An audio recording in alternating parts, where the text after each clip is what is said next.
Bilis talaga ng panahon. After 10 days and 9 nights, eto na talaga yung day na inahatid namin sila sa airport. Dito kami nagstay sa may Mactown, Newtown para malapit lang kami sa airport at sure talagang hindi kami malilate. At eto yung room namin. Super nagustuhan ko talaga to. Kahit hindi siya maluwang pero ayan, meron silang upuan at pwede tayo mag-work dito. At eto yung ating pa-view. Hindi siya masama. Eto yung katabi ng hotel. Nakalimutan ko kung anong condo ito. Maganda talaga magstay dito sa Mactown, Newtown kasi very progressive na siya. At eto, so meron kami ditong free water, meron kaming mini fridge, at meron din kaming vault at pang hangers. Dahil check-out day na rin namin to, so lilipat naman kami sa city. So ayan, nakalagay dyan yung aming mga used towel at super ganda ng toilet nila. Malinis naman. Kung gusto ko talaga bumalik dito kasi super ganda talaga ng papool nila doon sa may baba. As in, day, super ma-amaze kayo. So ayan ang mga persons, so ready na talaga kami mag-check-out.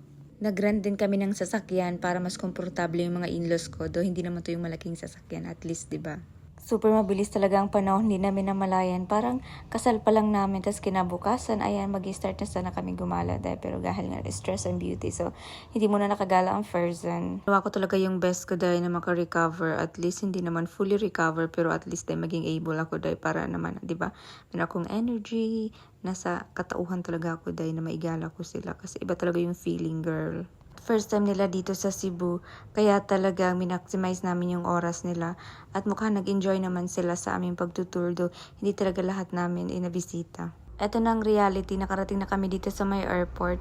So ayan, so ihatid na namin sila kaso nga lang dahil hindi pwedeng maano yung car.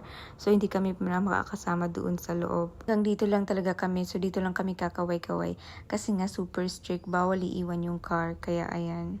Super lucky talaga namin ni Habi kasi na-push through talaga nila, naka-attend sila dito kahit ayan senior na sila, nahihirapan na silang lumakad pero ayan super successful talaga naka-attend sila. Ito yung mga moment na nagkita kami. So ito yung first meet up namin ng mga in-laws ko dahil. So para ano talaga ako dahil, kinakabahan talaga ako dahil hindi ko alam kung anong gagawin ko, paano ako mag-start ng conversation, ganun. Hindi talaga ako magaling makapag-usap kaya yung mga una talaga ay nakikinig lang ako sa kanila kasi nga it's been a long time din na nagkita ulit sila ni Habi. Dahil nga may accent din yung English nila dahil, so talaga ako is very observant lang talaga dahil, so nag-a-adjust ang person.